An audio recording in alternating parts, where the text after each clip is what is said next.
Hello everyone, welcome to Analog IAS current affair analysis for 24th August 2020, and these are the articles we'll be dealing today. So the first article for the day is taken from the Indian Express and it is titled The Naga Narrative Divide. So this is in the context of the long pending Naga issue. So before getting into this details, let us try to have a brief background about the Naga issue and what this author is trying to say in the present context. If we go back into the history of Nagas, these people consist of various tribes like Kukis, Nagas, etc., and they settled in this Nagaland region, the geography that we know today, around 13th century itself. So the dominant kingdoms that we know of in our historic records is the Ahom kingdom of Assam. So these people settled well before Ahoms came into Assam. So they are historically very much indigenous to that particular geography. So after the 19th century, the British came into this area and tried to unify these warring tribes. There have been historically many conflicts between the Nagas themselves for dominance in this region. So, for their own benefit, the British tried to unify these Naga forces because they were very good warriors. They wanted to use them in the World War. So, we also know the Kohima War Cemetery, which has recently celebrated its anniversary because a lot of soldiers, especially in the second division of the Allied forces of British, were from Nagaland and they died in this war.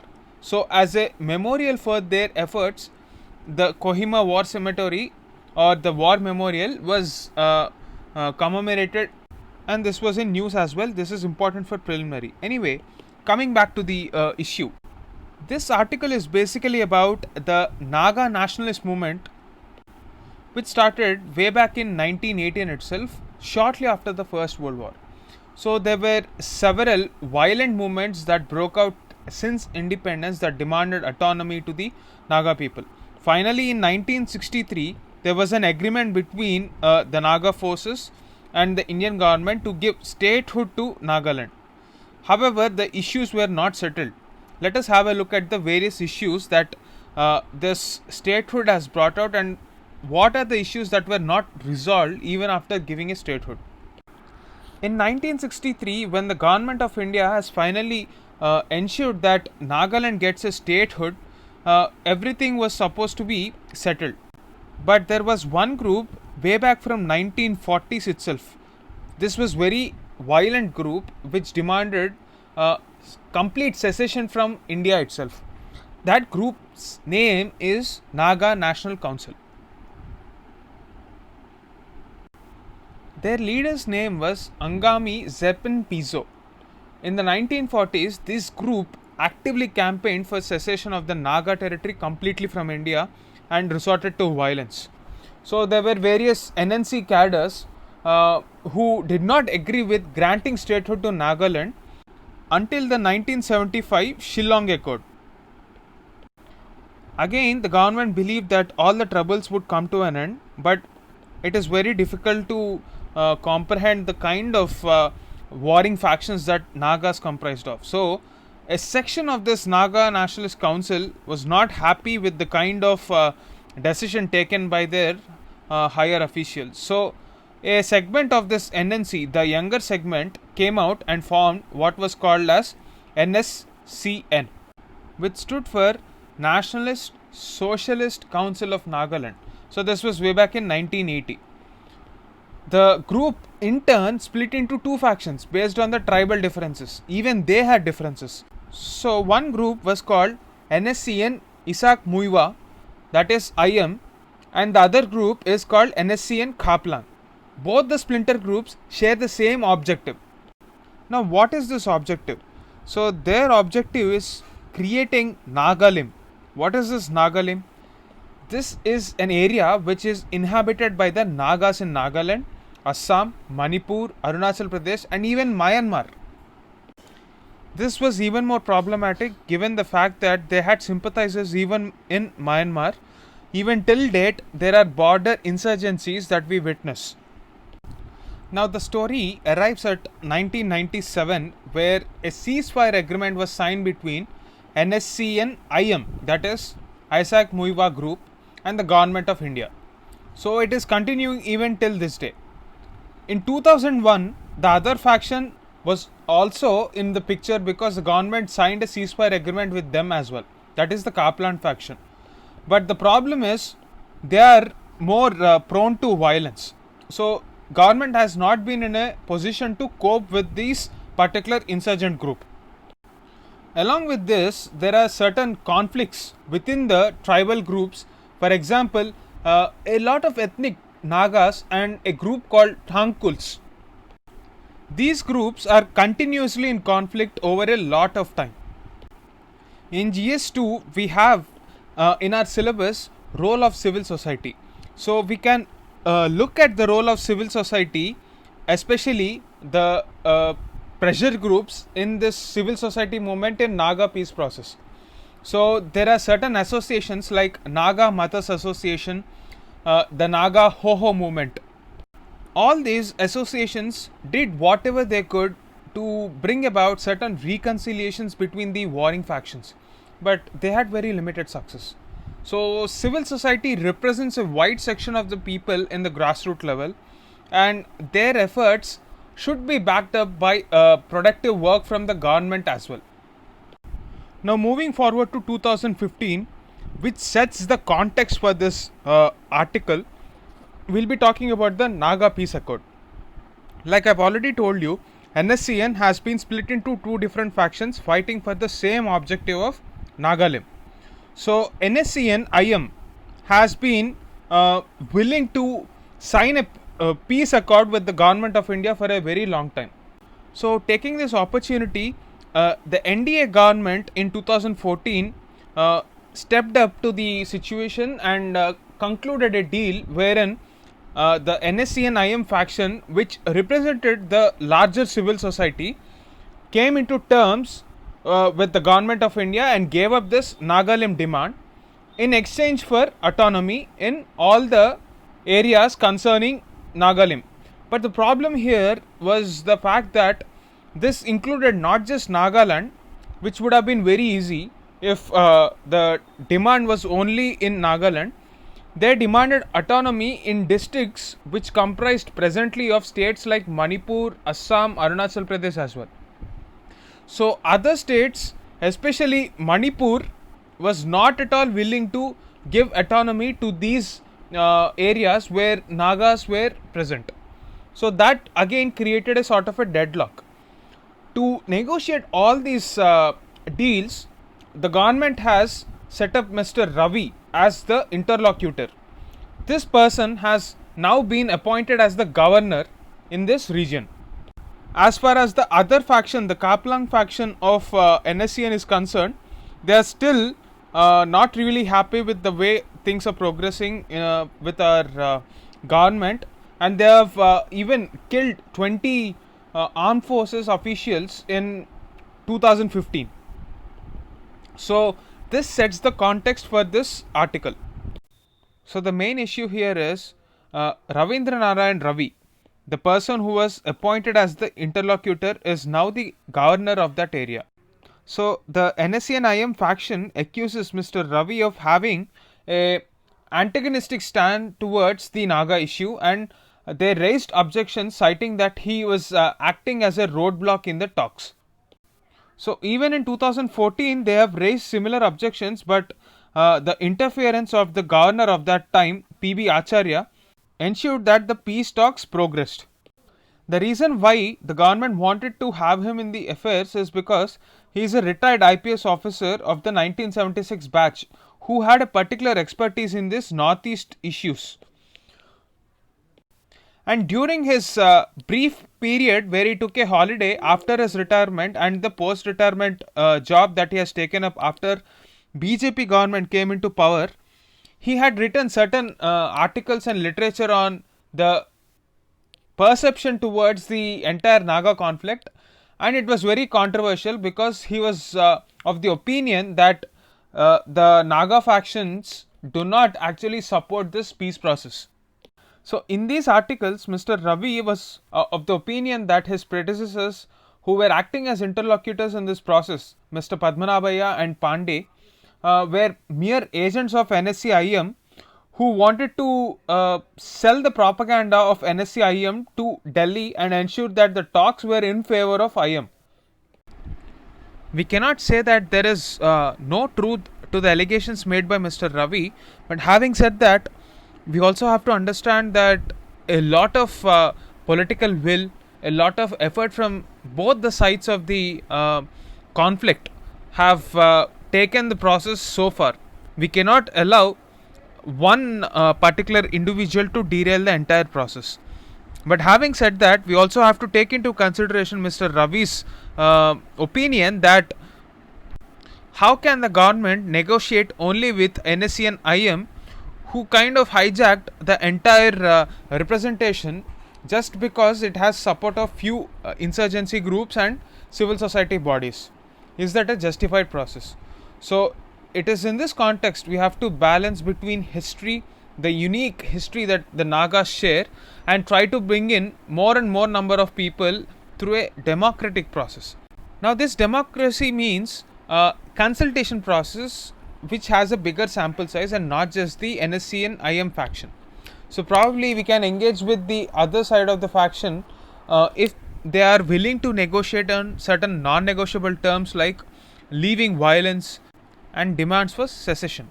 So this is the gist of the entire Naga controversy. So please try to understand it and make some notes and try to keep a tab on the developments of this issue. So this is a very important topic for GS3 internal security issues. This article is taken from the Indian Express and it is titled Dignity Amid COVID. So this article focuses on mental as well as physical well-being of elderly and the priority for the governments to focus on this segment of the vulnerable section of population. So this article can be used as an opportunity for us to look at the concerns of the older people or the senior citizens as we commonly call them. So let us have a broader understanding of this entire topic and we shall try to understand what is the national policy with respect to older people, what are the policy points that this addresses, and what are the things that are not being addressed at this present moment and the priorities for the government. So that is the structure of this particular explanation. So whenever we are talking about older people, we are generally talking about the aspect of social security.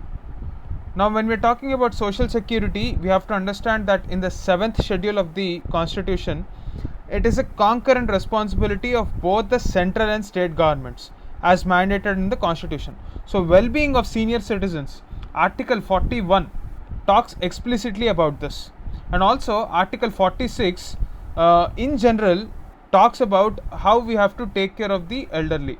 So please go back and refer to this article 41 and article 46 of your directive principles of state policy. So to give a shape to this principles, we came up with the national policy on senior citizens in 2011. Before getting into the details of this policy, let us try to understand this concept of aging. Aging is a continuous, irreversible, universal process. We all know that. So everybody shall age. That is the biological conception, and it happens till our death. So, but in the policy context, the age at which one's productive contribution declines, that is when you stop earning and become economically dependent. So that age is considered to be the age where aging onsets, and this policy should start applying on all those people who are considered to be senior citizens. So in our country, the national elderly policy, this policy defines that age as 60. So everyone above the age of 60 are considered to be senior citizens. This is the age where people retire. Now after this age, there are certain problems associated with them. Now we will categorize those problems into social, financial, and also health issues. When we're talking about social dimension, we have to understand that Indian society is undergoing transformation because of industrialization, urbanization, and technical and technological changes associated with urbanization. In broad, we can say globalization. So this phenomena has definitely impacted the social aspect of the elderly. Traditionally, many Indian families stayed in villages, towns, and after this globalization, there is a silent pandemic of loneliness that has been reported across the world. Even in some well-to-do countries as well, loneliness has been cited as one of the biggest social concern for this age group. That is the reason why we have to focus on their mental health as well.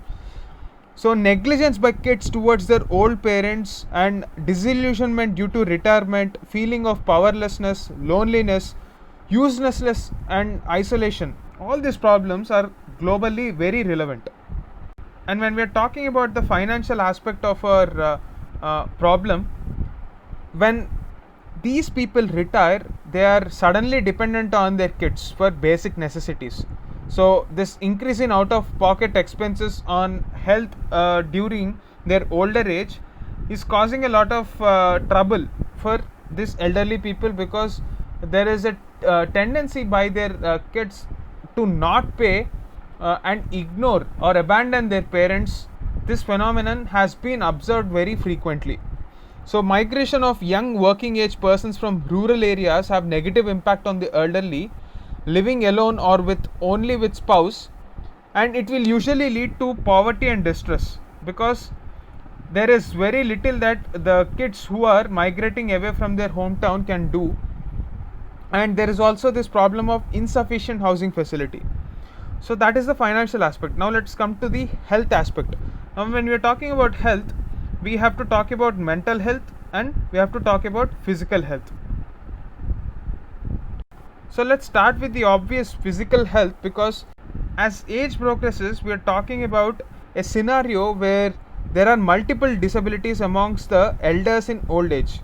We have health issues like blindness, or sometimes locomotor disabilities and deafness. These are very prevalent.